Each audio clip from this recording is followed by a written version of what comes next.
Hello guys, welcome to NS1 classes. तो guys, आज हम लोग एक नया सीरीज शुरू करने जा रहे हैं JSSC CGL 2023 के लिए प्रैक्टिस सेट मैथ्स का। ठीक है, जो बहुत ही इम्पोर्टेंट होने वाला है। ठीक है, अगर ये आप इसमें रेगुलर रहते हैं तो मेरी गारंटी है कि आप एग्ज़ाम में अच्छा स्कोर मैथ्स के अंदर कर पाएंगे। ठीक है, तो देखिए, ये जो प्रैक्टिस होगी वो एग्ज़ाम वाली प्रैक्टिस, मतलब जिस तरह से एग्ज़ाम में जिस पैटर्न पर एग्ज़ाम में क्वेश्चन पूछे जाते हैं झारखंड में, उसी को ध्यान में रख करके ये सीरीज बनाया, मतलब ये क्वेश्चन जो है इसमें लिया गया है। ठीक है, तो हमने इसको नाम दिया है क्या, मैथ्स प्रैक्टिस बैच, है ना, जिसमें हम लोग कंसेप्ट और ट्रिक्स दोनों से ही क्वेश्चन को सॉल्व करेंगे। ठीक है, और वही चीज़ आपको सीखना है। ठीक है, और ये जो प्रैक्टिस है वो बिल्कुल एग्जाम वाली प्रैक्टिस होने वाली है, जो कि आज हमारा सेट 1 है। ठीक है, तो चलिए देखते हैं आज का हमारा फर्स्ट क्वेश्चन क्या है। इसका जो पीडीएफ है, एक चीज़ और, इसका जो पीडीएफ है वो हमारे टेलीग्राम चैनल NS1 क्लासेस के टेलीग्राम चैनल पर मिलेगा। ठीक है, टेलीग्राम चैनल पर जाइएगा, NS1 क्लासेस सर्च करिएगा टेलीग्राम में, आपको वहाँ पे चैनल मिल जाएगा, वहाँ पर आकर जाके इस पीडीएफ को डाउनलोड कर पाएंगे। ठीक है, चलिए अब देखते हैं आज का हमारा क्वेश्चन क्या है। सबसे इजी क्वेश्चन शुरू किया गया है ना। क्या बोला गया है कि 4 अंकों की वह छोटी से छोटी संख्या ज्ञात कीजिए जो 18, 32, 48 से पूर्णतः विभाज्य है। ठीक है, ये एक्चुअल में देखा जाए तो एलसीएम एचसीएफ का क्वेश्चन है। ठीक है, यहाँ पर क्या करना है, तीनों का पहले एलसीएम लेना है। ठीक है, 18, 32 और 48। अगर ये प्रोसेस पहले आप सीखिए, ठीक है, बाद में इसको शॉर्ट में कैसे करना है वो भी बताएंगे। इसका जब एलसीएम लेंगे तो मान लीजिए एलसीएम शॉर्ट में कैसे लेना है, तो जो बड़ा नंबर दिखेगा ना, मान लीजिए यही मेरा एलसीएम है, लेकिन ये 32 से नहीं कट रहा। 32 के अंदर में 16 होता है और 2 होता है, लेकिन 48 के अंदर में 16 होता है और 3 होता है। 16 3 48, 16 तो कॉमन है ना, मतलब इस 48 के अंदर में अगर 2 और रह जाता तो ये 32 से डिवाइड हो जाता, यानी कि यहाँ पर 2 अपने से मल्टीप्लाई कर दिया। ठीक है, अब चेक करना है कि क्या ये 18 से डिवाइड हो रहा है, तो 18 के अंदर में 6 है और 3 है। ठीक है, 48 के अंदर में यहाँ पर क्या है, तो 48 के अंदर में यहाँ पर 12 और 4 है, 12 चौक 48। तो 12 के अंदर में 6 तो है ऑलरेडी, यानी एक ठो 3 का कमी हो रहा है, एक ठो 3 का कमी हो रहा है, यानी 3 मल्टीप्लाई कर। तो ये जो वैल्यू बनेगा ना, यही मेरा एलसीएम है। ठीक है, कितना, तो 6 अठे 48 और 6 चौके 24 और 4 28, 288 जो है, यही हमारा एलसीएम है। तो करना कुछ नहीं है, यहाँ पर 4 अंकों की वह छोटी से छोटी संख्या, तो 4 अंकों की छोटी से छोटी संख्या क्या होती है, 1000। 1000 को 288 से डिवाइड करो, कितना बार में डिवाइड होगा, तो 3 बार में होगा, 4 बार में ज़्यादा आ जाएगा। ठीक है, 3 अठे 24, 3 अठे 24 और 2 26, 3 दूनी 6 और 2 8। जब माइनस करेंगे तो कुछ बच जाएगा। ठीक है, कितना बचेगा, तो यहाँ बचेगा 6, यहाँ पे 3, यहाँ पर 1। अब ज़रा सोचिए, ये जो बच गया, ठीक है, ये जो बच गया मतलब हमको पता है कि ये 3 बार से कुछ ज़्यादा बार में डिवाइड होगा। ठीक है, लेकिन हमको क्या चाहिए, पूर्ण वर्ग, पूर्णतः विभाज्य होना चाहिए। ठीक है, पूरा पूरा इससे डिवाइड होना चाहिए। तो एक बार और डिवाइड होने के लिए अगर यहाँ पर क्या जोड़ेंगे कि ये एक बार और डिवाइड हो जाए। ठीक है, तो डायरेक्ट आप सोचेंगे कि 288 बनाना है, यहाँ पे है कितना 136, माइनस करके देखिए कितना आ रहा है, यहाँ पे 2 आ रहा है, यहाँ 5 आ रहा है, यहाँ पे 1, मतलब 152 अगर यहाँ पर और रहता तो ये 4 बार में डिवाइड हो जाता, पूरा पूरा होता कि नहीं होता, होता ना। तो हमको पता चला कि अगर ये यहाँ पर 52 होता, 152 और यहाँ पे होता, तो ये पूरा पूरा डिवाइड हो जाता, यानी कि 152 अगर हम यहाँ जोड़ देंगे इस जगह पे, इस 1000 में, तो हमारा आंसर सही आएगा। ठीक है, बहुत से लोग को दिमाग में आ रहा है कि जो बच गया उसको हटा देंगे, हटा देंगे तो फिर वो 3 डिजिट का बन जाएगा, 4 डिजिट का नहीं बनेगा। ध्यान रखिएगा, इसमें क्या करना है, तो सोचना है कि इसमें और कितना जोड़ेंगे कि ये इस नंबर से डिवाइड हो जाए, एक बार और डिवाइड हो जाए। ठीक है, तो 152 जोड़ेंगे, तो 152 जोड़ेंगे, यानी कि जो नंबर होगा, रिक्वायर्ड नंबर जो होगा, रिक्वायर्ड नंबर जो होगा वो 1000 प्लस 152 होगा। ठीक है, यानी कि 1152, यानी कि ऑप्शन डी। अब इसको शॉर्ट में कैसे करना है वो समझिए, ठीक है। इधर बताते हैं शॉर्ट मेथड, ठीक है। देखिए यहाँ पर क्या है, डिविजिबिलिटी रूल आप लोग को बहुत सारे लोगों को याद होगा। यहाँ पर 18 दिख रहा है, 18 यानी कि 9, 9 के उसके अंदर में होगा ना।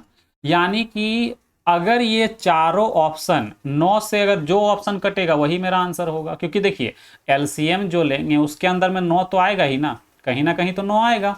अगर 9 इसके अंदर में आ रहा है यानी कि ये नंबर भी 9 से कटेगा, तो चेक करना है डिविजिबिलिटी रूल, है ना। 9 का डिविजिबिलिटी रूल क्या है, तो सबको ऐड करके चेक करेंगे, जो 9 से डिवाइड हो जाएगा वही आंसर होगा।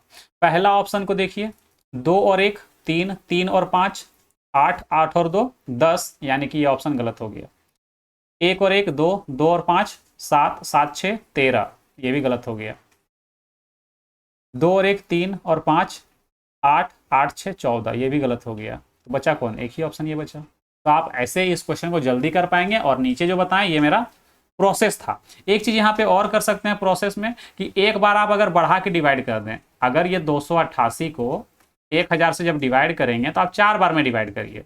4 अट्ठे 32, 4 अट्ठे 32 और 3 35, 4 दूनी 8 3 11, कितना एक्स्ट्रा आ गया 152। तो सीधा सीधा क्या करेंगे, जब एक्स्ट्रा आ गया, ये क्या आ रहा है 52 जो है, यहाँ माइनस करेंगे तो ये माइनस में आएगा ना, यानी कि 152 क्या आ रहा है, ये एक्स्ट्रा आ रहा है। अगर यहाँ पर 152 और रहता तो ये पूरा पूरा डिवाइड हो जाता, तो डायरेक्ट 152 जोड़ देंगे तो यही हमारा आंसर आ जाएगा, ठीक है। लेकिन टाइम लगभग दोनों में सेम ही लगेगा।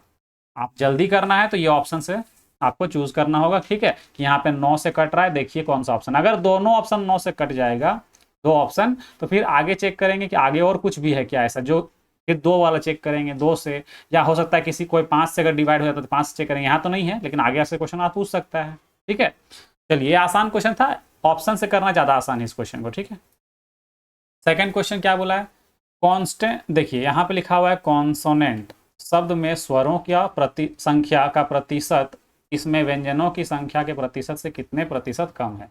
तो यहाँ पर स्वर यानी कि वोवेल, स्वर यानी वोवेल, वोवेल कैट है 1 2 3, वोवेल कितने हैं 3, और इन व्यंजनों की संख्या यानी कि कॉन्सोनेंट कितना है, तो 1 2 3 4 5 6, तो बट्टा में 6, जिससे कंपेयर करने के लिए कहा गया। परसेंट निकालने बोला है तो बट्टा 100, 2 से कट जाएगा और ये 50 बार में कटेगा, यानी कि 50%, ये आंसर हो जाएगा। आसान सा क्वेश्चन था, इसमें कुछ था ही नहीं, ठीक है। थर्ड नंबर क्वेश्चन क्या बोल रहा है कि एक परीक्षा में विनोद ने 25% अंक प्राप्त किए और 10 अंकों से अनुत्तीर्ण हो गया। सचिन ने 30% अंक प्राप्त किए, जो उत्तीर्ण अंकों से 20% अधिक अंक 20 अंक अधिक है। तो परीक्षा के कुल अंक ज्ञात कीजिए। विनोद जो है वो 25% लेके आया और 10 नंबर से फेल हो गया, यानी 10 नंबर और आ जाता तो पास हो जाता। सचिन जो है वो 30% लेके आया, ठीक है, 20 नंबर ज़्यादा ले आया। अगर हम बोले 20 माइनस भी कर दें तो वो पास मार्क्स तक पहुंचेगा नहीं पहुंचेगा, पहुंचेगा। तो ये भी पासिंग मार्क्स ये भी पासिंग मार्क्स, क्या हो जाएगा, दोनों इक्वल। सॉल्व जब करेंगे तो 5% का वैल्यू कितना आ जाएगा 10, 5% का वैल्यू 10। तो हमसे पूछा है परीक्षा के कुल अंक कितने हैं, तो परीक्षा में कुल अंक कितने के होते हैं 100% होते हैं, यानी कि कितना 20 से गुना कर देंगे। कितना से गुना कर देंगे 20 से गुना कर देंगे, ठीक है। 1 मिनट, 20 25 100, यहाँ पर 10 नहीं, ये तो इधर आके यहाँ 30 होगा, ठीक है, ये 10 नहीं होगा, यहाँ पे 30 होगा, ठीक है। तो यहाँ पर 100 से 20 से गुना करेंगे, 20 तिया 60 और 1 0, यानी 600 नंबर का, ठीक है। कितने नंबर का है 600 नंबर का क्वेश्चन आंसर, ठीक है। ये हमारा आंसर होगा 600, मतलब टोटल जो मार्क्स है वो 600 का है, ठीक है।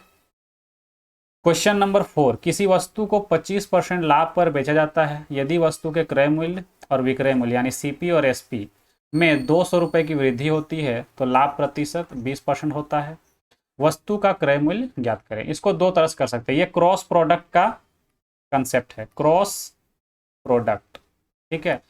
अगर आपको क्रॉस प्रोडक्ट के बारे में पूरे अच्छे से पढ़ना है तो प्रॉफिट लॉस का वीडियो डिस्क्रिप्शन आपको प्लेलिस्ट मिल जाएगा, प्रॉफिट एंड लॉस का, वहां पर जाके देखिए, क्रॉस प्रोडक्ट का हमने पूरा डिटेल में करा रखा है, ठीक है। कैसे करना देखिए, ये जो 25% इसका पहले फ्रैक्शन वैल्यू लिखिए, ठीक है, 1/4, ठीक है, और 20% यानी 1/5। बहुत से लोगों को ये लगता है ना कि सर वो तो आप एसएससी लेवल का पढ़ाए हैं, ये पढ़ाए हैं, वो पढ़ाए हैं। तो भाई लेवल वगैरह कुछ भी नहीं होता है, ठीक है, ये सब सिर्फ भ्रम है। कंसेप्ट सब कुछ सीखना पड़ेगा, भले उतना हाई लेवल का क्वेश्चन जेएसएससी में ना आए, ये हो सकता है, लेकिन कंसेप्ट तो सारा सीखना पड़ेगा। तो उस वीडियो से आपको हेल्प बहुत ज़्यादा मिलने वाला है, ठीक है। भले आप सारे क्वेश्चन को मत करिए, लेकिन कंसेप्ट जितने महीने उसमें करवाए हैं वो सारे आप कर लेंगे, तो आपको कहीं भी कुछ कोई जितना चैप्टर हमने पढ़ाए हैं उसमें कहीं भी कोई दिक्कत नहीं होगा, ठीक है। बाकी देखते हैं इसको कैसे करेंगे। मान लेते हैं खरीदा है 4 में और 1 का प्रॉफिट यानी कि 5 में बेचा होगा। इसको x के फॉर्म पर मान लिए कि खरीदा 4x में, नीचे वाला हमेशा क्या लेंगे, सीपी, नीचे वाला वैल्यू हमेशा सीपी होगा, याद रखिएगा, ऊपर वाला वैल्यू एसपी। अब दोनों में क्या बोला, 200 रुपया क्या हो गया, वृद्धि हो गया, बढ़ा दिए। तो प्रॉफिट अब कितने का होता है, 20%, यानी कि 5 पहले हो रहा था, अब 6 का होगा, ठीक है। नीचे सी पहले वाला वैल्यू 6 है ना, नीचे सीपी और ऊपर एसपी, ठीक है। अब देखिए यहाँ पर इसको सॉल्व करना है, सिर्फ क्या करना है, इसको सॉल्व करना है। क्रॉस मल्टीप्लाई करेंगे, 5 पचे 25x प्लस 5 दूनी 10, और यहाँ पे 4 छक 24x प्लस 1200, माइनस करेंगे तो x बराबर 200, x बराबर 200। तो हमसे पूछा है क्रय मूल्य, क्रय मूल्य कितना है, 4x है ना, क्रय मूल्य कितना है 4x। सीपी, सीपी कितना है 4x है, यानी कि 200 गुना 4 या 4 गुना 200, तो कितना हो जाएगा 800, ठीक है। 800 ही क्या हमारा करेक्ट आंसर है। इसको करने के लिए एक और तरीका हम लोग यूज़ करते हैं, जो हमने अपने YouTube चैनल पर पढ़ा रखा है, प्लेलिस्ट में आपको जाकर देखिए, है ना। आपको पूरा प्रॉफिट लॉस एंड डिस्काउंट का पूरा वीडियो मिलेगा, ठीक है। देखिए इसको और कैसे कर सकते हैं, ठीक है। तो यहाँ पर देखिए 25% का फ्रैक्शन वैल्यू कितना है 1/4, यानी 4 में खरीदा होगा और 5 में बेचता होगा, ठीक है। बाद में जब प्राइस बढ़ गया, मतलब सॉरी, क्रय मूल्य और विक्रय मूल्य को 200 रुपये जब बढ़ा दिया गया, तो प्रॉफिट कितना का हो रहा था 5%, यानी 4, यानी कि 20%, यानी 1/5, मतलब 5 में खरीद के 6 में बेच रहा होगा, ठीक है। कितना कितना बढ़ाया था 200 को यहाँ लिखेंगे, ठीक है। क्रॉस मल्टीप्लाई, इसको इससे मल्टीप्लाई करेंगे, 6 चौके 24 यहाँ लिख लीजिए, इसको इससे मल्टीप्लाई करेंगे 5 पचे 25 यहाँ लिख लीजिए। डिफरेंस कितने का बना 1 का। इसको इससे मल्टीप्लाई करिए, इसको इससे मल्टीप्लाई, इसको इससे मल्टीप्लाई, ठीक है।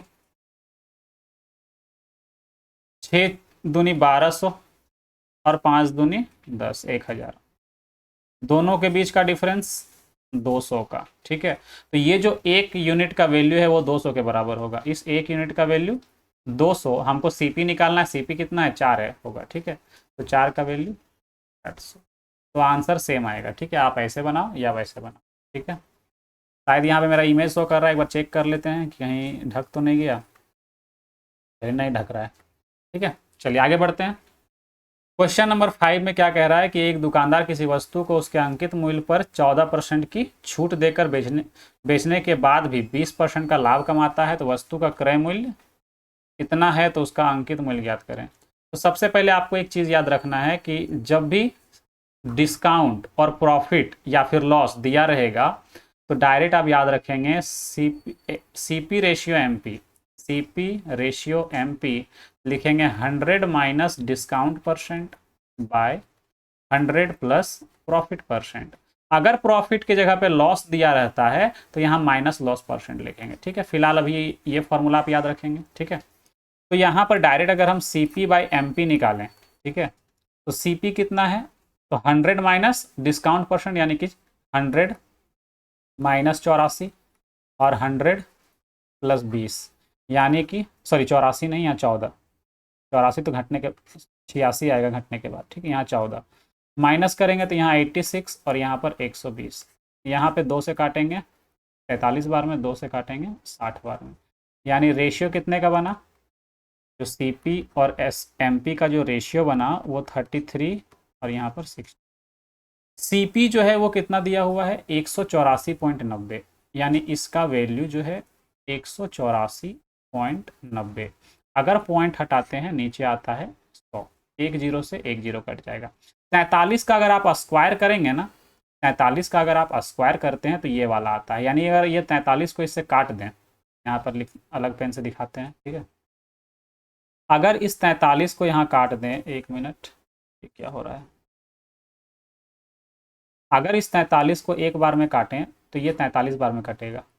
यानी कि हम बोल सकते हैं यानी कि हम बोल सकते हैं कि एक यूनिट का जो वैल्यू है, एक यूनिट का जो वैल्यू है, ये 43 और नीचे 10 भी तो बचा हुआ है ना, यानी कि 4.3। अगर ये पॉइंट यहाँ पर ना लें, अगर ये कुछ देर के लिए पॉइंट को अगर नहीं हटाते हैं, ठीक है, इस पॉइंट को अगर नहीं हटाते हैं,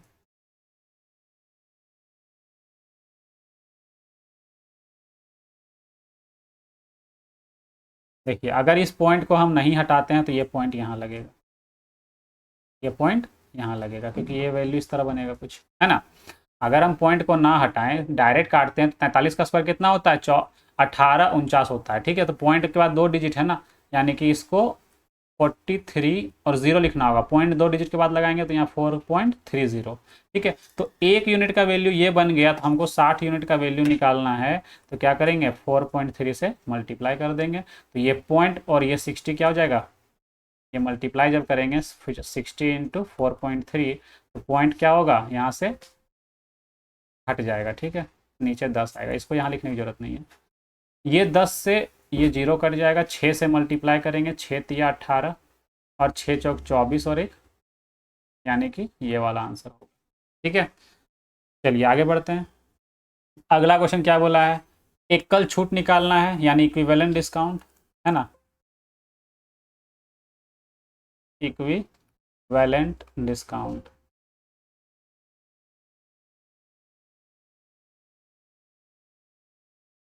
या सिंगल डिस्काउंट भी बोल सकते हैं, है ना।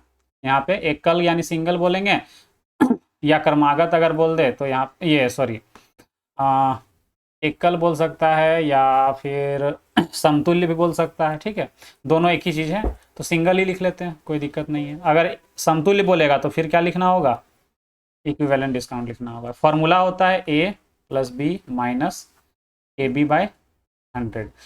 लेकिन ये जो फॉर्मूला है इस केस में 2 बार अप्लाई करना पड़ेगा, ठीक है। कैसे कैसे, एक बार 20 और 10 को अप्लाई करेंगे, है ना, तो 20 प्लस 10 माइनस 20 गुना 10/100, ये 2 जीरो यहाँ से कट जाएगा, ठीक है। तो कितना, 20 और 10 30 माइनस 2 कितना, 28%, ठीक है। अब इस 28% को इस 15% के साथ फिर से लेंगे, ठीक है, 28 प्लस 15 माइनस 28 गुना 15/,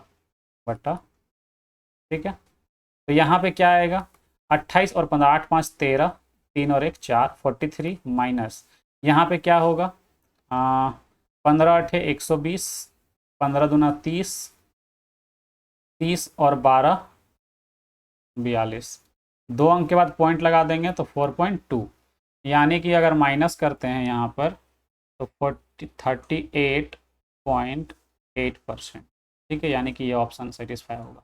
दूसरा तरीका है हमारे पास रेशियो मेथड, यानी 20% का फ्रैक्शन वैल्यू कितना होता है, 20% का फ्रैक्शन वैल्यू होता है 1/5, 10% का फ्रैक्शन वैल्यू होता है 1/10 और 15% का फ्रैक्शन वैल्यू होता है 3/20, यानी कि 5 से ये 6 हो रहा होगा, है ना, सॉरी उल्टा बोल दिए, 5 में अगर 5 अगर प्राइस होगा तो 4 में देंगे डिस्काउंट दे करके, 4 में बेचेंगे।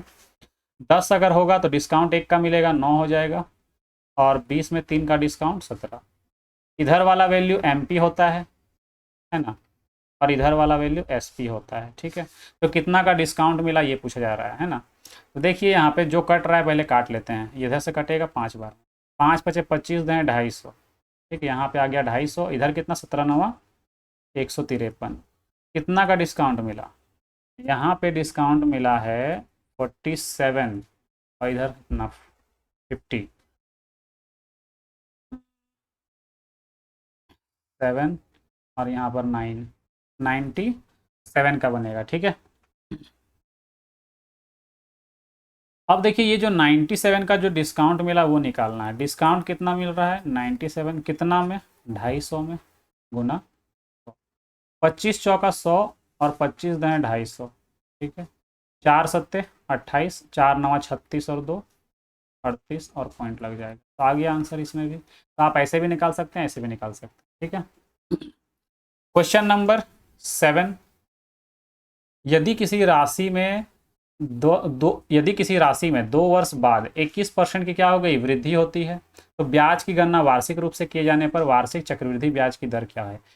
तो ध्यान से देखिएगा, 100 रुपया जो है, मान लिए 2 साल में कितना हो रहा है, 21% बढ़ रहा है ना, यानी कि 121 हो जाएगा। 2 साल में अगर 121 हो रहा है तो 1 साल का निकालने के लिए डायरेक्ट क्या लगा देंगे, इसमें रूट लगा देंगे। ठीक है, क्या लगा देंगे, रूट लगा देंगे। ठीक है, तब ये क्या बन जाएगा, 1 साल। ये जो अब जो गैप बना ये 1 साल का बन जाएगा, ये याद रखिएगा, ये चक्रवृद्धि ब्याज का कंसेप्ट है। ठीक है, ये हो जाएगा 10 और ये हो जाएगा 11, ये क्या हो गया 11। कितना इंटरेस्ट मिला, एक इंटरेस्ट मिल रहा है। ठीक है, तो वही पूछा गया है क्या, चक्रवृद्धि ब्याज यानी कि सीआई कितना मिला, है ना, सॉरी रेट कितना मिला, सीआई का जो रेट है वो क्या है, आर निकालना है। ठीक है, तो क्या बोलेंगे, रेट इक्वल टू क्या होता है, एक का ब्याज मिल रहा है कितना में, 10 में गुना 100 यानी 10%। रेट कितना है, 10%। ठीक है, रेट हमारा 10% पर एनम। ठीक है, ये आंसर होगा। आ गया ये बात। ठीक है, चलिए आगे बढ़ते हैं। अगला क्वेश्चन क्या बोला है कि 900 रुपये की धनराशि के लिए, 900 रुपये की धनराशि के लिए 4.5% वार्षिक ब्याज दर पर कितने समय में यानी वर्ष में 81 रुपये का ब्याज प्राप्त होगा। यानी एस आई इक्वल टू क्या होता है, टी आर टी बाय 100। हमसे क्या पूछा है, टाइम पूछा गया है ना, अगर हम यहाँ से टाइम निकालें तो क्या हो जाएगा, S I into 100 by T R. ठीक है, एस आई कितना मिला, 81 इंटू 100 बाय प्रिंसिपल कितना है 900, रेट कितना है 4.5%। ठीक है, यहाँ पे 2 जीरो से 2 जीरो ये कट जाएगा। ठीक है, ये 2 जीरो यहाँ से काट दिए, 9 से काट देंगे, 9 9 81। पॉइंट अगर हटाते हैं ऊपर एक जीरो, 9 से काटेंगे 5 बार में और 5 से काटेंगे 2 बार में, यानी टाइम कितना, 2 साल। ठीक है, चलिए आगे बढ़ते हैं। क्वेश्चन नंबर 9 क्या बोला है, 3 और 27 का मध्यानुपाती निकालिए। ठीक है, अब ये जो है वो रेशियो एंड प्रपोर्शन का पार्ट है। ठीक है, तो इसमें कभी मध्यानुपाती पूछेगा यानी मीन प्रपोर्शन, कभी थर्ड प्रपोर्शन पूछेगा, कभी फोर्थ प्रपोर्शन पूछेगा। ठीक है, तो ये जो mean proportion, third proportion, first proportion, second proportion, third proportion जो पूछता है या फोर्थ प्रपोर्शन जो पूछता है, ये हमने अपने चैनल पर कंप्लीट करवा रखा है। ठीक है, रेशियो एंड प्रपोर्शन कंप्लीट किया हुआ है, आपको प्लेलिस्ट नीचे मिल जाएगा, आप वहाँ से जाकर के प्लेलिस्ट में जाकर के रेशियो एंड प्रपोर्शन में ये वाला कंसेप्ट अगर सीखना है तो आप सीख सकते हैं वहाँ पे जाके। ठीक है, इसको हम 2 तरह से कराते हैं, एक तो डायरेक्ट फार्मूला, और फार्मूला जैसे आता है प्रोसेस है वो प्रोसेस बताएंगे। ठीक है, देखिए पहले तो मीन प्रपोर्शन का एक फार्मूला होता है, मीन प्रपोर्शन का एक फार्मूला होता है √AB। ठीक है, यानी कि √3 इंटू 27, इसको लिख सकते हैं 3 गुना 27 लिख सकते हैं 3 गुना 3 गुना 3, यानी देखिए एक पेयर, एक पे 2 पेयर बना, यानी 2 3 बाहर निकाल देंगे, आंसर 9 हो जाएगा। या फिर डायरेक्ट 27 3 81 81 यानी 9 निकलेगा, यहीं पे आप निकाल सकते हैं। ठीक है, आंसर हमारा 9 होगा। दूसरा तरीका क्या है, हमको निकालना है क्या, मध्यानुपाती, यानी देखिए समानुपात ये होता है A/B प्रपोर्शन C/D। ठीक है, ये होता है समानुपात यानी प्रपोर्शन। ठीक है, तो हमको बोला है मीन प्रपोर्शन, मीन प्रपोर्शन यानी ये बीच वाला। ठीक है, जब मीन प्रपोर्शन बोलेगा ना तो ये बीच वाले को इक्वल रखेंगे, सेम रखेंगे, यानी ए का वैल्यू 3 रख देंगे और बी के जगह पे x और सी के जगह भी x और डी के जगह पे 27। ठीक है, अब इसको सॉल्व करना है, इसको लिख सकते हैं 3/x और समानुपात का मतलब होता है बराबर, और ये लिख सकते हैं x/27। देखिए x इधर ले जाएंगे तो क्रॉस करेंगे, क्रॉस मल्टीप्लाई x² इधर कितना हो जाएगा 27 दिया 81, यानी कि x का वैल्यू 9। ठीक है, तो ये प्रोसेस है और इसी प्रोसेस से ये फार्मूला बनता है। ठीक है, क्योंकि देखिए अगर यहाँ से स्क्वायर हटाएंगे तो इधर रूट लग जाएगा, तो यही फार्मूला बनेगा। ठीक है, तो ये प्रोसेस है, आप ऐसे भी कर सकते हैं या अगर डायरेक्ट फार्मूला याद रखेंगे तो भी कर सकते हैं। अब इसको पूरा सीखने के लिए आपको रेशियो एंड प्रपोर्शन का प्लेलिस्ट में वीडियो मिल जाएगा, आप वहां से जाके इसको पूरा सीख सकते हैं। क्योंकि देखिए अभी हम आपसे मीन प्रपोर्शन पूछे, अगर कल को आपसे एग्जाम में थर्ड प्रपोर्शन पूछ ले, फोर्थ प्रपोर्शन पूछ ले, तो उसका भी फॉर्मूला होता है जो कि हमने वीडियो में बताया हुआ है। ठीक है, आप वहां पर जाकर के देख लीजिएगा। ठीक है, चलिए क्वेश्चन नंबर 10, यदि निम्नलिखित संख्याओं का औसत कितना है, 14 है, तो p का मान क्या होगा। देखिए ध्यान से, एवरेज इक्वल टू क्या होता है, औसत। एवरेज इक्वल टू क्या होता है, सम ऑफ ऑल नंबर्स, जितना है सबका सम, डिवाइडेड बाय टोटल नंबर, कितना है टोटल नंबर, टोटल नंबर्स का है वो लिखना है। सम ऑफ ऑल नंबर, एवरेज कितना दिया हुआ है 14, सम ऑफ ऑल नंबर कितना है तो 27 plus 32 plus 14 plus 0 plus P plus 10 plus 15। ठीक है, ये आप डायरेक्ट भी जोड़ के लिख सकते थे डायरेक्ट। टोटल कितना नंबर है, टोटल यहाँ पर है 7 नंबर। टोटल कितने नंबर हैं 7, इस 7 को इधर मल्टीप्लाई करेंगे 14 सत्ते 98 है ना, इधर कितना होगा जोड़ेंगे तो 5 4 9 7 16 9 7 9 और 7 16 और 2 18 का 8 हाथ में 1 5 6 1 7 1 8 और 1 9, यहाँ भी 98 प्लस पी, ये 98 जब माइनस हो जाएगा तो पी का वैल्यू हो जाएगा 0 और यही आंसर है आपका। ठीक है, आगे बढ़ते हैं। इसके लिए आपको एक डायरेक्ट फार्मूला याद रखना है, a plus B plus C कितना दिया हुआ है 8, B plus A B plus B C plus C equal to 2 है ना, a cube plus B cube plus C cube minus 3 ABC। ये अलजेब्रा का क्वेश्चन है। ठीक है, या फिर सिंप्लीफिकेशन में भी कभी कभी इस तरह का क्वेश्चन पूछ लिया जाता है। ठीक है, देखिए आपको डायरेक्ट फार्मूला याद रखना है, a cube plus B cube plus C cube minus 3 ABC equal to होता है a plus B plus C into A plus B plus C का whole square minus 3 into A B plus B C plus C A. ठीक है, इसमें put करिए answer direct आ जाएगा। ठीक है, बाकी अगर ये फार्मूला यूज़ नहीं करेंगे ना तो आपको 2 फार्मूला फिर यूज़ करना पड़ जाएगा। ठीक है, इसीलिए इसी को याद रखिए, है ना।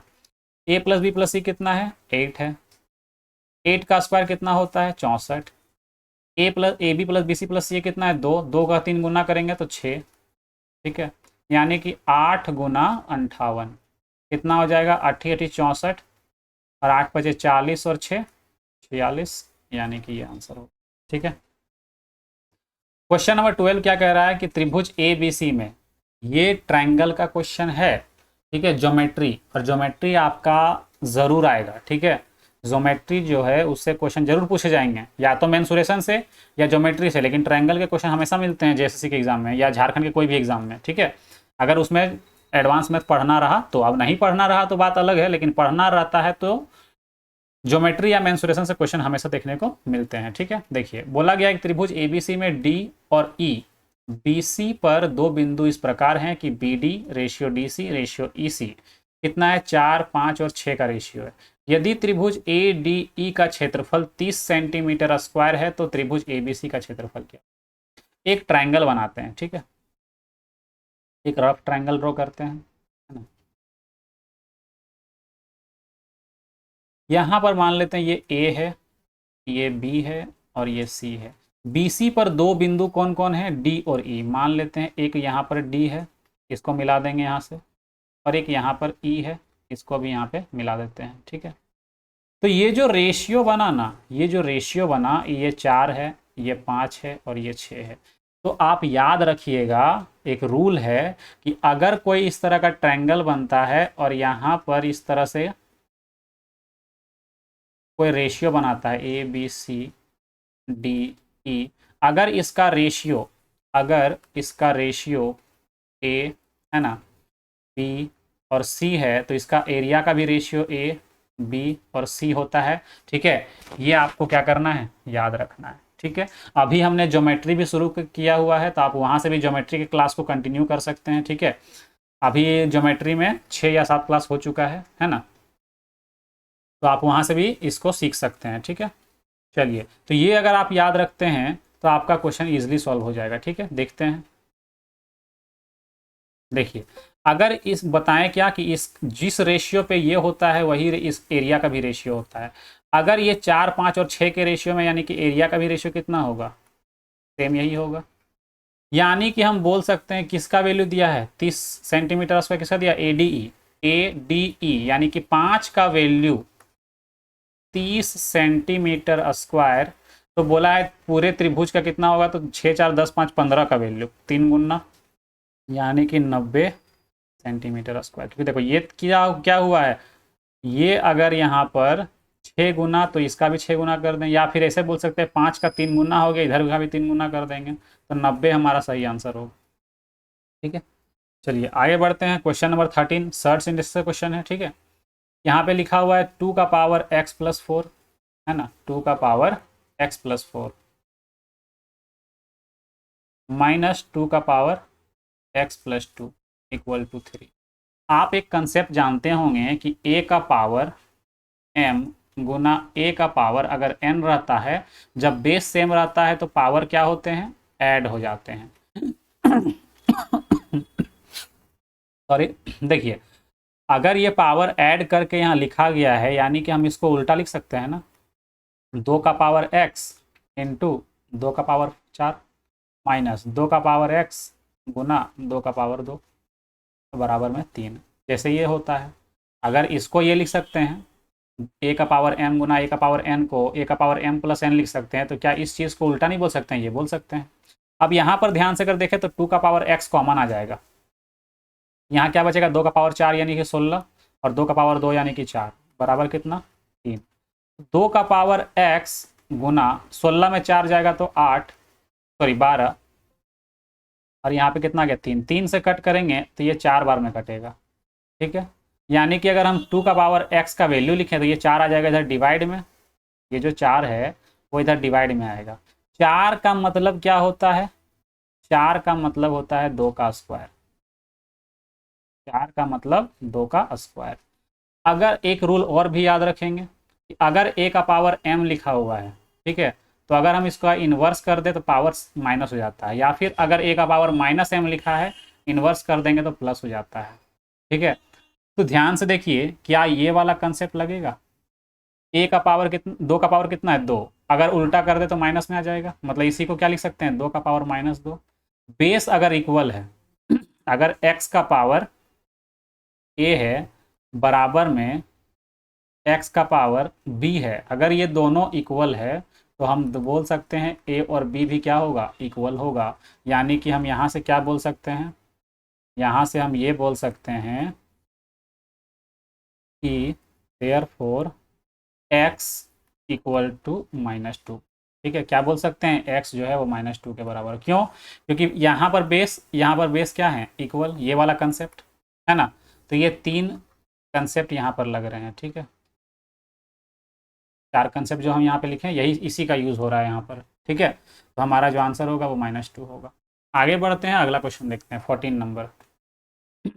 क्या बोला है, निम्न वितरण की माध्यिका क्या होगी, मीडियन। आप लोग 9th 10th में पढ़े होंगे, है ना, माध्य माध्यक बहुलक, है ना, तो यहाँ माध्यक यानी वही माध्यिका निकालने बोला गया है। तो सबसे पहला मीडियन निकालना है, तो इसका रूल क्या है देखिए, मीडियन सबसे पहले इसको असेंडिंग या डिसेंडिंग ऑर्डर में क्या करना है, अरेंज करना है। तो हम असेंडिंग ऑर्डर में कर लेते हैं। पहले क्या है 11, फिर 13, फिर 16, 19, उसके बाद 22, फिर 25, फिर 27, फिर 34। ठीक है, तो अब यहाँ पे काउंट करिए कितने नंबर्स हैं, कितने हैं, एक, है ना, 1 2 3 4 5 6 7 8। तो इसको क्या करते हैं, 3 इधर अलग कर दो और 3 इधर अलग कर दो, बच गया बीच में 2 ठो। अब जो मीडियन होगा वो बीच में होता है, मतलब यहाँ पे होगा मीडियन, है ना। तो इन लोग का बीच वाला वैल्यू कैसे निकालते हैं, तो इन लोग दोनों के बीच का क्या निकाल देंगे, इन लोग दोनों का माध्य निकाल देंगे, यानी कि मीन निकाल देंगे। मीन यानी कि माध्य, माध्य क्या होता है, यानी एवरेज, माध्य यानी एवरेज, दोनों को जोड़ के 2 से भागा कर देंगे। 19 + 22/2 यानी कितना हो जाएगा, 9 2 11, 3 और 1 4/2 यानी कि 20.5। ठीक है, 20.5। अगर यहाँ पर एक ही वैल्यू आता है बीच में, अगर ये ऐसा करने के बाद अगर बीच में एक वैल्यू आता है तो वही हमारा क्या होगा, मीडियन होगा। लेकिन अगर 2 वैल्यू आएगा तो दोनों का फिर क्या निकाल देंगे, मीन निकाल देंगे। ठीक है, क्वेश्चन नंबर 15 क्या बोल रहा है, यदि 30 व्यक्ति प्रतिदिन 8 घंटे काम करते हुए किसी काम को 10 दिनों में पूरा करते हैं तो 40 व्यक्तियों को प्रतिदिन कितने घंटे काम करना होगा ताकि वे 6 दिनों में पूरा कर लें। देखिए ये टाइम एंड वर्क का क्वेश्चन है और ये टाइम एंड वर्क भी हम पूरा अपने चैनल पर कंप्लीट करवाए हुए हैं। प्लेलिस्ट में आपको लिंक मिल जाएगा, वहाँ से आप देख सकते हैं। ठीक है, ये एमडीएच फार्मूला का क्वेश्चन है, एमडीएच फार्मूला। ठीक है, एमडीएच फार्मूला क्या होता है? एमडीएच फार्मूला लिख दे रहे हैं यहाँ पर, m1 into d1 into h1 into e1 by w1 equal होता है m2 into d2 into h2 into e2 by w2। m का मतलब मैन, d का मतलब डे, h का मतलब आवर, e का मतलब इफिशियंसी और w का मतलब वर्क। यहाँ लिख दे रहे हैं बगल में। m का मतलब मैन मतलब आदमी, d का मतलब डे, h का मतलब आवर और e का मतलब इफिशियंसी यानी क्षमता। ठीक है, उसके बाद w का मतलब वर्क। ठीक है, ये है एमडीएच फार्मूला, इसी का यूज करेंगे। क्या बोला है? 30 व्यक्ति प्रतिदिन कितना काम करता है? 8 घंटा। कितना दिन में काम पूरा करता है? 10 दिन में। कौन सा काम? मान लिए एक काम। अब 40 आदमी काम करता है, प्रतिदिन कितना घंटा नहीं पता, मान लेते हैं x घंटा काम करेगा। कितना दिन में खत्म किया? 6वें दिन में खत्म कर दिया। कौन सा काम को? सेम काम को, यानी कि एक एक लिखेंगे। ठीक है, अब ये एक एक नहीं भी लिखेंगे तो भी कोई फर्क नहीं पड़ेगा। ठीक है, 0 से ये 0 काट देते हैं, 4 दूनी 8 काट देते हैं और 6 पच्चे 30 काट देते हैं, यानी x का वैल्यू कितना आ गया? 10। ठीक है, चलिए क्वेश्चन नंबर 16 क्या बोल रहा है कि a और b की गति का अनुपात, यानी कि स्पीड का रेशियो दिया है 3:5। a एक निश्चित दूरी तय करने में b से कितना टाइम लिया? 24 मिनट अधिक टाइम लेता है, तो b उसी दूरी को तय करने में कितना समय लेगा? तो हमको पता है, देखिए डिस्टेंस बराबर होता है स्पीड इंटू टाइम। ठीक है, तो जब दूरी सेम है उसी दूरी को तय करें, यानी डिस्टेंस क्या है? कांस्टेंट। डिस्टेंस क्या है? कांस्टेंट, यानी कि इक्वल बोल सकते हैं, है ना। कांस्टेंट यानी कि इक्वल यानी सेम। तो स्पीड का जो रेशियो होता है वो टाइम के रेशियो का उल्टा होता है। ये कंसेप्ट है ना, जो हमने टाइम स्पीड एंड डिस्टेंस में पढ़ाया हुआ है। ठीक है, अब ध्यान से देखिएगा यहाँ पर, अगर तो स्पीड का रेशियो क्या है? स्पीड का रेशियो क्या है? तो स्पीड का रेशियो जो है ए और बी का, अगर हम बात करें, यहाँ लिख दे रहे हैं ए और बी। स्पीड का जो रेशियो है इसका वो है 3:5। ठीक है, तो टाइम का जो रेशियो होगा वो उल्टा होगा इस तरह से। ठीक है, तो 20 से 24 मिनट अधिक लगता है, किसको? ए को। तो यहाँ देखिए ए को कितना अधिक लग रहा है? 2, और क्वेश्चन में कितना बोला है? 24 मिनट, यानी कि एक का वैल्यू कितना मिनट? 12 मिनट। तो क्वेश्चन में क्या बोला है? तो बी उसी दूरी को तय करने में कितना समय लेगा? तो बी कितना समय ले रहा है? 3 मिनट। 3 का वैल्यू कितना? 36 मिनट। 3 यूनिट यानी 36 मिनट, यही आंसर होगा। ठीक है, क्वेश्चन नंबर 17, ए और बी विलयन में अम्ल और जल का अनुपात क्रमशः 2:7 और 4:5 है। इन विलयनों को 4:3 के अनुपात में मिश्रित किया जाता है।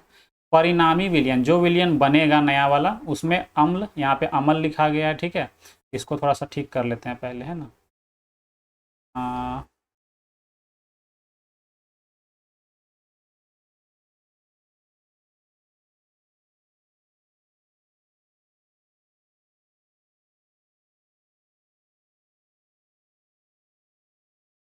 चलिए ये ठीक हो गया, है ना। अम्ल और जल का अनुपात पूछा गया है ना, अम्ल और जल यानी पानी का रेशियो। ठीक है, तो देखते हैं कैसे बनेगा। तो सबसे पहले हम ए वाले विलयन में देखते हैं क्या चीज़? एसिड। ए वाले विलयन में एसिड है और क्या है?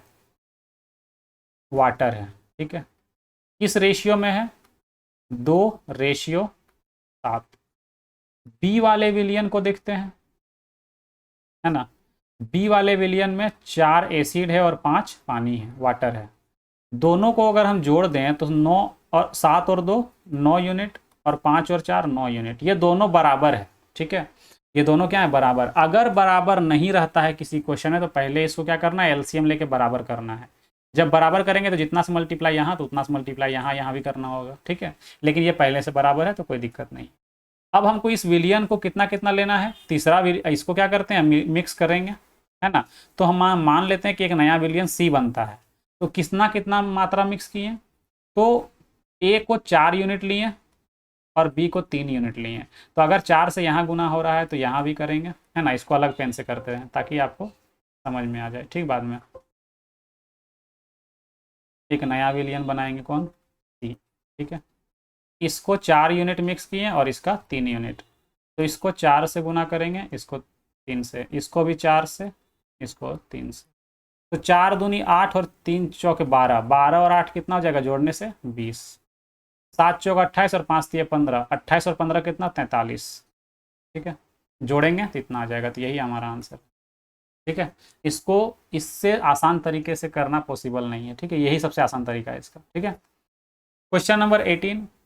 देखिए, जितनी भी चीज़ें हमने आपको अभी बताई वो हमने सारे टॉपिक्स जो हैं अपने यूट्यूब चैनल पर कंप्लीट करवा रखे हैं। प्लेलिस्ट बना हुआ है, नीचे डिस्क्रिप्शन पर लिंक भी मिल जाएगा।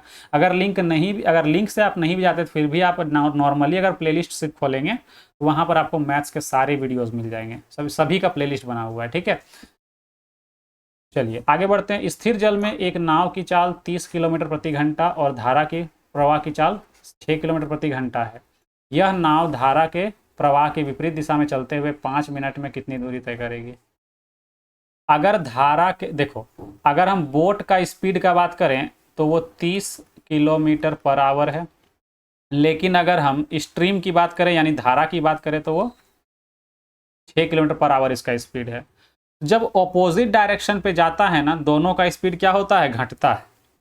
मान लेते हैं कि नदी इधर बह रही है, आप उसके ऑपोजिट साइड में तैरेंगे तो नदी आपको धक्का दे के पीछे करेगी, नहीं करेगी, करेगी। तो मतलब कि जब ऑपोजिट डायरेक्शन पे कोई नाव चलती है धारा के विपरीत दिशा में तो स्पीड क्या होता है, दोनों का घट जाता है ना। मतलब दोनों का जो स्पीड होगा उसमें क्या कर, दोनों को माइनस करेंगे तो कितना, 30 में 6 घटाएंगे तो कितना आ जाएगा, जब 30 में 6 घटाएंगे तो कितना आएगा, 24। बोला है 5 मिनट में कितनी दूरी तय करेगी, यानी डिस्टेंस निकालना है। डिस्टेंस बराबर क्या होता है, स्पीड इनटू टाइम। तो स्पीड कितना है, स्पीड है, दोनों को माइनस करेंगे तो कितना आ जाएगा, 24। ठीक है, किलोमीटर पर आवर, है ना। जब दोनों को माइनस करेंगे यानी कि बी माइनस एस निकालेंगे तो कितना आएगा, 24 किलोमीटर पर आवर। ठीक है, तो 24 यहाँ लिखेंगे और टाइम कितना है, 5 मिनट।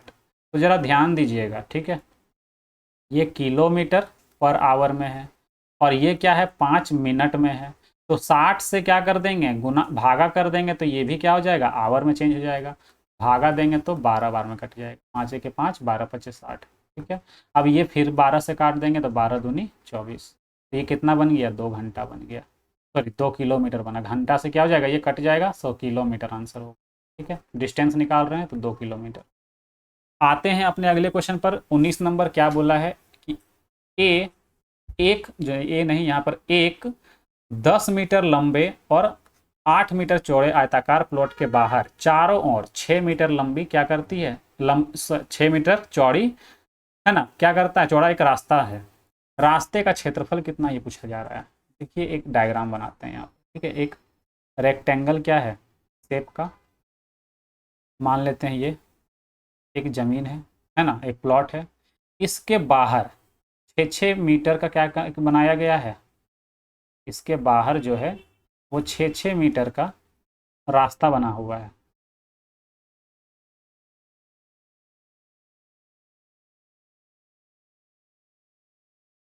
ये वाला मतलब कि यहाँ ये वाला जो डिस्टेंस है ये है 10 मीटर लंबा, ये है 10 मीटर, और ये वाला जो है वो है 8 मीटर। ठीक है, ये जो चौड़ाई है इस रास्ते का, ये वाला, ये है हमारा 6 मीटर। 6 मीटर इधर तो 6 मीटर इधर भी। ठीक है, ये वाला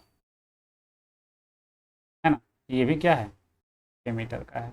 तो ज़रा सोचिए, अगर ये पूरे वाले में बीच वाले को माइनस कर दें तो क्या हो जाएगा, रास्ता का एरिया निकल जाएगा, है ना। इसका एक डायरेक्ट फार्मूला भी बनता है, लेकिन आपको उतना दिमाग भी नहीं लगाना है फार्मूले में, डायरेक्ट हम बता रहे हैं कि पूरे वाले एरिया में बीच वाले को माइनस कर दीजिए।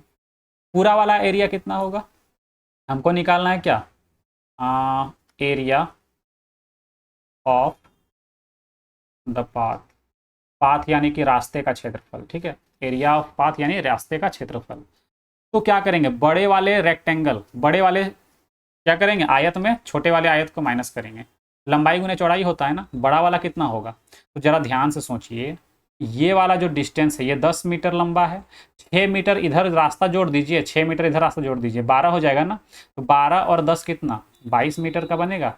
समझिए, ये वाला चौड़ाई 10 और इधर वाला चौड़ाई, सॉरी 6 और 6 12, ये वाला 6 ये वाला 6, 12 हो गया, और बीच वाला 10, 22 हुआ कि नहीं हुआ, तो ये 22 लिख लिए। इधर वाला जोड़े तो इधर 6 इधर 6, 12 और बीच में 8 10, 12 और 8 20, यानी कि ये कितना हो गया 20 मीटर, यानी कि 22 गुना 20 माइनस 10 गुना 8, यही करेंगे, 22 दूना 44 और इधर 80, माइनस कर देंगे तो 360, ठीक है, ये जो आएगा वो मीटर स्क्वायर में आएगा, ठीक है, ये आंसर होगा। अपने लास्ट क्वेश्चन की ओर बढ़ते हैं। इसमें पूरे सेट में आपको 20 क्वेश्चन मिलेंगे और आपको एग्जाम में भी 20 क्वेश्चन मिलेंगे, ठीक है ना। यहाँ पर देखते हैं आगे, यदि ए का 2/3 बराबर बी का 75% बराबर सी का 0.6, इस तरह का क्वेश्चन जो है वो एग्ज़ाम में पूछा गया है, ठीक है, झारखंड के एग्जाम में पूछा गया है इसी तरह का क्वेश्चन, ये क्वेश्चन नहीं लेकिन सेम इसी टाइप का क्वेश्चन पूछा गया है ना। और पूछता क्या है, तो A ratio B ratio C, तो ये क्वेश्चन हमने रेशियो एंड प्रोपोर्शन में करवा रखा है, ठीक है। कैसे करेंगे ध्यान से देखिएगा, ए का यानी गुना होता है 2/3 बराबर बी का 75%, 75% का मतलब 75/100, काटेंगे 25 तिया 75, 25 चौके 100, सी का 0.6 यानी कि पॉइंट हटाएंगे तो नीचे 10, काटेंगे तो 3 दूनी 6, सॉरी 2 तिया 6 और 2 पचे 10, यानी कि इसको ऐसे लिखेंगे 2a/3, इसको अगर लिखते हैं तो क्या लिखेंगे 2a/3, इसको क्या लिखेंगे 3b/4, इसको क्या लिखेंगे 3c/5।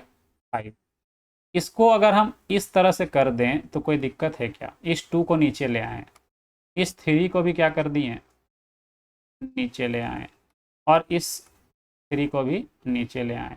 तो एक चीज़ याद रखिएगा, अगर कहीं पे a/3 इक्वल टू b/4 लिखा हुआ है तो a का रेशियो और b का रेशियो ये बनेगा, यानी कि a रेशियो अगर b बोलेंगे ना तो ये 3 रेशियो 4 होगा, मतलब a का वैल्यू उसके नीचे वाला, b का वैल्यू उसके नीचे वाला। तो सेम यहाँ भी है, सेम यहाँ भी है, a का वैल्यू 3/2, b का वैल्यू 4/3, c का वैल्यू 5/3, यानी कि a ratio b ratio c लिखेंगे तो लिखेंगे 3/2 रेशियो 4/3 रेशियो 5/3। नीचे वाले सबका एलसीएम ले लीजिए, एलसीएम कितना 6, इसको 6 बनाने के लिए क्या करना होगा 3 से गुना, तो ऊपर 3 गुना करेंगे 9, इसमें कितना 3 दूनी 6 यानी 4 दूनी 8, और यहाँ पे कितना 2 यानी 10, तो ये 9 8 और 10 जो है यही हमारा क्या है करेक्ट आंसर, ठीक है। तो आज की क्लास यहीं पर समाप्त होती है, ठीक है, मिलेंगे नेक्स्ट वीडियो में।